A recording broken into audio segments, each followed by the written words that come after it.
우리 다 함께 사도신경으로 우리의 신앙을 고백드리시면서 1월 18일 화요일 아침 예배를 우리 하나님 앞에 올려드립니다. 나는 전능하신 아버지 하나님, 천지의 창조주를 믿습니다. 나는 그의 유일하신 아들, 우리 주 예수 그리스도를 믿습니다.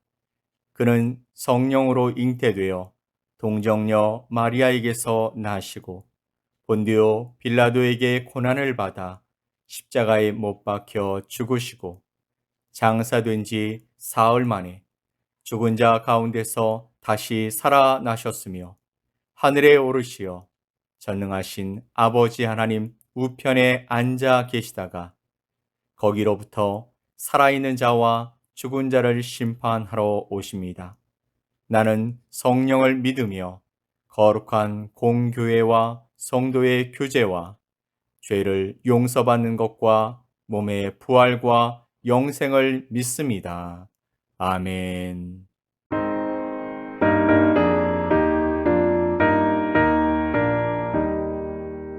내 맘과 정성을 다하여서 주 너의 하나님을 사랑하라.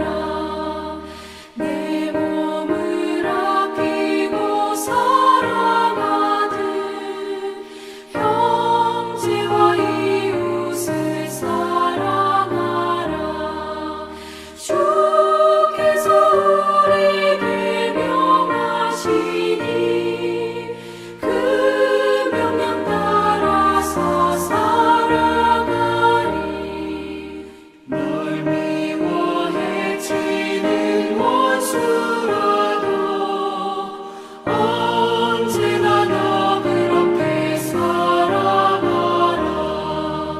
널 핍박하는 자 위에서도 신실한 마음으로 복을 빌라. 주께서 우리에게 명하시니 그 명령 따라서 살아가리.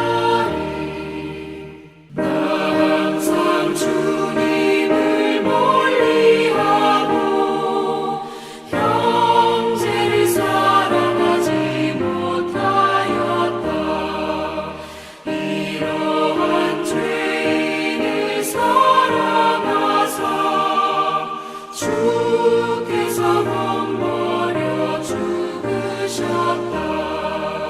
속죄 큰 사랑 받은 이모 내 생명 다 바쳐 충성하리. 아멘.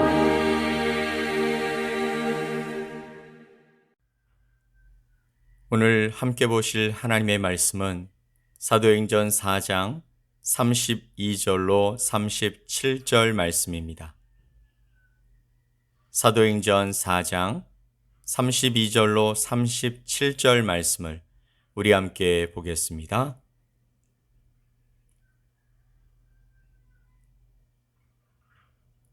믿는 무리가 한 마음과 한 뜻이 되어 모든 물건을 서로 통용하고 자기 재물을 조금이라도 자기 것이라 하는 이가 하나도 없더라. 사도들이 큰 권능으로 주 예수의 부활을 증언하니 무리가 큰 은혜를 받아 그 중에 가난한 사람이 없으니 이는 밭과 집 있는 자는 팔아 그 판 것의 값을 가져다가 사도들의 발 앞에 두매 그들이 각 사람의 필요를 따라 나누어 줌이라. 구브로에서 난 레위족 사람이 있으니 이름은 요셉이라. 사도들이 일컬어 바나바라 번역하면 위로의 아들이라 하니 그가 밭이 있음에 팔아 그 값을 가지고 사도들의 발 앞에 두니라. 아멘. 초대교회, 즉 예루살렘 교회는 이제 막 시작이 되었습니다. 그런데 믿는 무리의 수가 많아지고 예수 그리스도의 부활의 증인들의 증언이 더욱 힘을 얻게 되었습니다.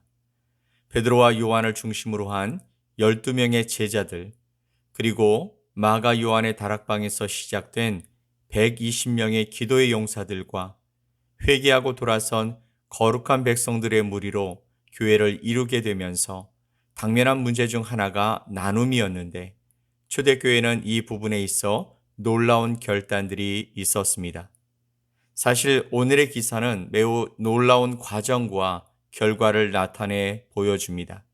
그런데 우리는 이미 이런 초대교회의 모습을 2장의 마지막 부분에서 보았습니다.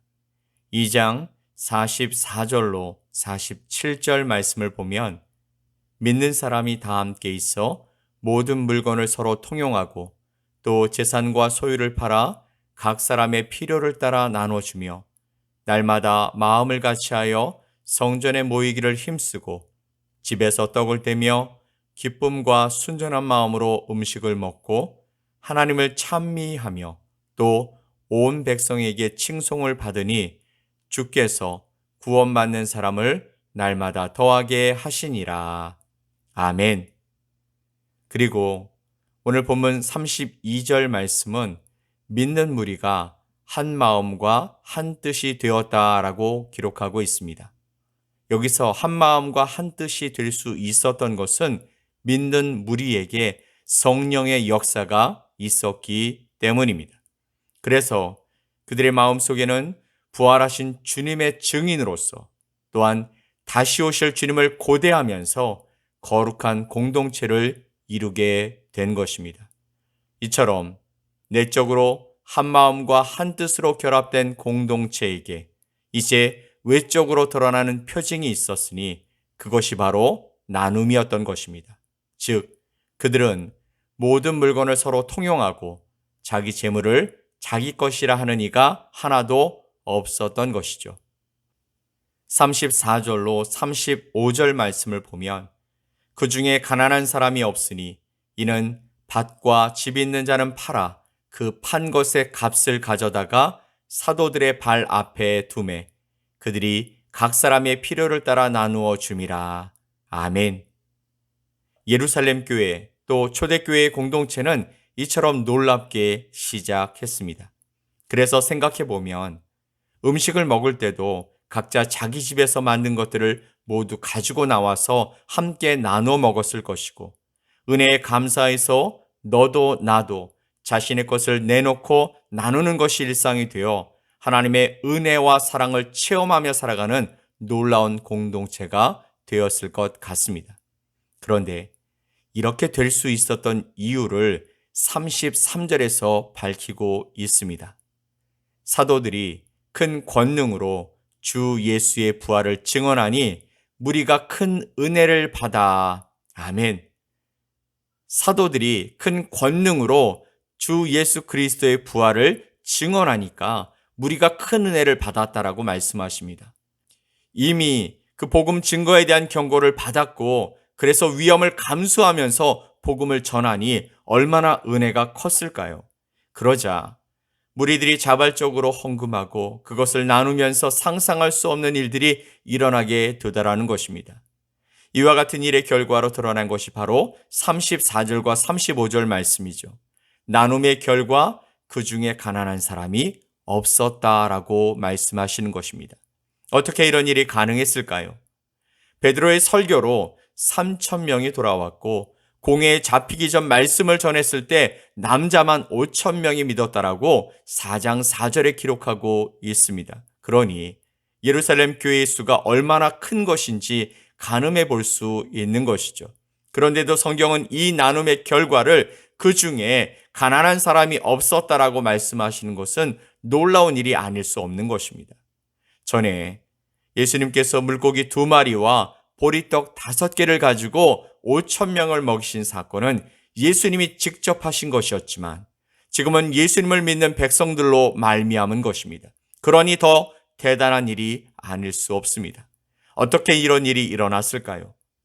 온전한 나눔이 있게 된 데는 밭과 집이 있는 자는 팔아서 그 판 것의 값을 가져다가 사도들의 발 앞에 두었기 때문에 가능했다라고 말씀하십니다. 그러면 얼마나 많은 사람들이 자신의 소유를 팔고 나누었을까요? 그리고 그렇게 들어온 재정을 사도들이 재정이 필요한 사람들의 필요를 따라서 나누어 주었기 때문에 가난한 사람이 없었다라고 말씀하고 있는 것입니다. 혹자는요, 초대교회의 이와 같은 나눔의 원형이 바로 공산주의의 모형이 되었다라고 말하지만 그것은 분명 다른 것입니다. 다른 이유는 초대교회는 순전히 은혜를 받은 사람들이 자발적으로 내놓은 것이기 때문입니다. 뿐만 아니라 나중에 공동기금이 다 바닥이 나고 특별히 11장 28절에서 언급되고 있는 기근으로 인해서 나라 전체가 어려워졌을 때 예루살렘 교회가 다른 지역, 다른 교회들의 구제를 받기도 했던 것이죠. 그러니 이 나눔은 모두가 가난해지는 것이 아니라 모두가 행복해지는 나눔이었던 것입니다. 성령의 충만함은 소유의 강한 욕구조차도 희석시키는 능력이 있는 것입니다. 사실 나눔을 해보신 분들은 아시겠지만 받는 것도 좋지만 나의 것을 나누는 것은 받는 것보다 몇 배는 더 기쁘고 행복해지고 또 하고 싶은 마음이 들게 만드는 힘이 있다라는 것이죠. 지난 2020년 화산 폭발로 시작된 나눔은 처음에는 미약했지만 나중은 창대해지는 은혜의 시간이었습니다. 첫 나눔은요, 정말 보잘것없는 수준이었습니다.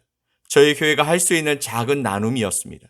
그런데 갑자기 마스크가 들어오고요, 옷을 보내주시고요, 물을 또 보내주시고 필요한 것들이 우리가 할 수 있는 것을 넘어선 분량으로 채워지고 나눌 수 있게 그렇게 채워지더라는 것이죠. 나눔을 하고 돌아오면서 다음에는 어떻게 하지 했던 그 시간이 손에 꼽을 정도였고 이후엔 돌아오면 채워지고 다시 준비해서 나가서 나눌 수 있었던 것 같습니다. 그때 도우셨던 분들을 만나거나 통화를 하게 되어서 그 이야기를 나누게 되면 너무 놀라시고 또 저보다 더 감사해 하시는 것을 보면서 우리들은 나눌 때 더 큰 기쁨을 갖게 되는구나 하는 생각을 하게 되었습니다. 큰 마음을 전해주시는 분들부터 가정 예배를 드리고 가족들이 샘물교회 사역을 보면서 감동되어서 아이들까지 동참한 헌금을 보내주시기도 했습니다. 건강이 좋지 않으셔서 치료비도 많이 들어가시는데 어려운 이웃들을 위해 써달라고 하시며 보내주신 분도 있으셨습니다. 나눔은 마음이 넉넉해야만, 재정이 넘쳐야만 할 수 있는 것이 아님을 또한 보았습니다. 한 마음, 한 뜻을 가지니 성령님이 그들의 마음에 역사하심으로 감동을 주시니 가능한 일이었던 것이죠. 그래서 이 사도행전의 말씀이 다시 보이기 시작했습니다. 영적으로 채워지면 주변을 바라볼 수 있는 눈과 마음이 생기는구나 하는 것이죠. 하나님을 사랑하는 사람은 이웃도 사랑하는구나 라는 것이죠. 이것이 진리라는 것을 다시 생각해 보게 되는 것입니다. 물론 물질의 나눔만이 진정한 나눔이라고 말씀드리는 것이 아닙니다. 나눔은 여러 가지 종류가 있기 때문입니다. 재능을 나누어 주는 사람들도 있습니다. 도움이 필요한 부분에 지원을 해주는 사람들도 있습니다. 불편한 몸을 돌봐주는 나눔도 있습니다. 음식을 나누기도 하고 필요한 공간과 기기를 나누는 사람들도 있습니다. 중요한 것은 한 마음과 한 뜻이 되어 필요를 채우는 나눔이 하나님이 기뻐하시는 것이라는 것이죠. 사랑하는 성도 여러분, 나눔은 나에게도 필요하고 소중한 것을 나눌 때 더 기뻐지는 것을 봅니다. 또한 나에겐 필요 없지만 다른 사람에겐 필요한 것을 나눌 때도 마음이 따뜻해집니다. 오늘 이 말씀을 통해서 여러분 안에 나눔의 마음이 다시 충전되는 은혜가 있기를 간절히 축원드립니다. 오늘 아침에 교회 건축 현장에 다녀오면서 이웃 되시는 분이 저희 부부를 만나 이런 얘기를 들려주셨습니다. 제가 살고 있는 바로 뒤편은 계곡이 있습니다. 그리고 거기엔 약 26가구에 150명이 되는 사람들이 살고 있다고 합니다. 그곳에 전기는 들어오는데 물이 들어가지 않아서 계곡물을 사용한다는 것이죠. 그러면서 당신이 지금 하고 있는 일에서 수익이 나면 그곳에 지하수를 파서 그들 가정에 연결해 주는 일을 하겠다라고 말씀하시며 기뻐하시는 모습을 보았습니다. 그분은 예수님을 믿지 않습니다. 그런데 그분의 이야기를 들으면서 큰 울림이 있었습니다. 사랑하는 성도 여러분, 우리가 세상의 모든 어려운 이웃을 다 도울 순 없습니다. 그리고 그렇게 한다고 모두가 다 나은 삶을 살아간다는 보장도 없습니다. 그리고 그것이 교회의 주된 사역도 아닙니다. 그러나 교회는 세상을 향해 나아가야 하고 교회는 세상에 하나님의 사랑을 보여주는 통로여야 합니다. 어떤 모양으로든지 우리에게 주시는 마음이 있다면 그것을 우리가 해야 하는 것입니다. 여러분에게 주신 달란트를 가지고 하나님의 마음을 세상에 전달하는 아름다운 사람이 되셨으면 좋겠습니다. 여러분, 나눔은 선택이 아니라 하나님이 주신 마음을 가지고 나아가는 것입니다. 그러기에 오늘도 하나님이 여러분의 삶 속에서 나눔을 원하신다면 기꺼이 기쁨으로 감사함으로 그 나눔을 하나님 앞에서 행하며 살아가는 저와 여러분이 되셨으면 좋겠습니다. 아멘. 우리 함께 기도합시다. 하나님 아버지 감사합니다. 교회의 시작을 너무나 아름답게 보여주셨습니다. 믿는 사람들이 한 마음 한 뜻이 되어 나누면서 아름다운 공동체가 되게 해 주셨습니다. 주님, 우리도 성령의 충만함을 입고 한 마음 한 뜻으로 우리에게 주신 각자의 달란트로 나누며 살아가는 복된 공동체가 되게 하여 주옵소서. 오늘 하루도 행복하고 아름다운 삶이 되게 하실 것을 믿고 감사드리며 예수님의 이름으로 기도 올리옵나이다. 아멘. 하늘에 계신 우리 아버지여, 이름이 거룩히 여김을 받으시오며 나라가 임하시오며 뜻이 하늘에서 이루어진 것 같이 땅에서도 이루어지이다.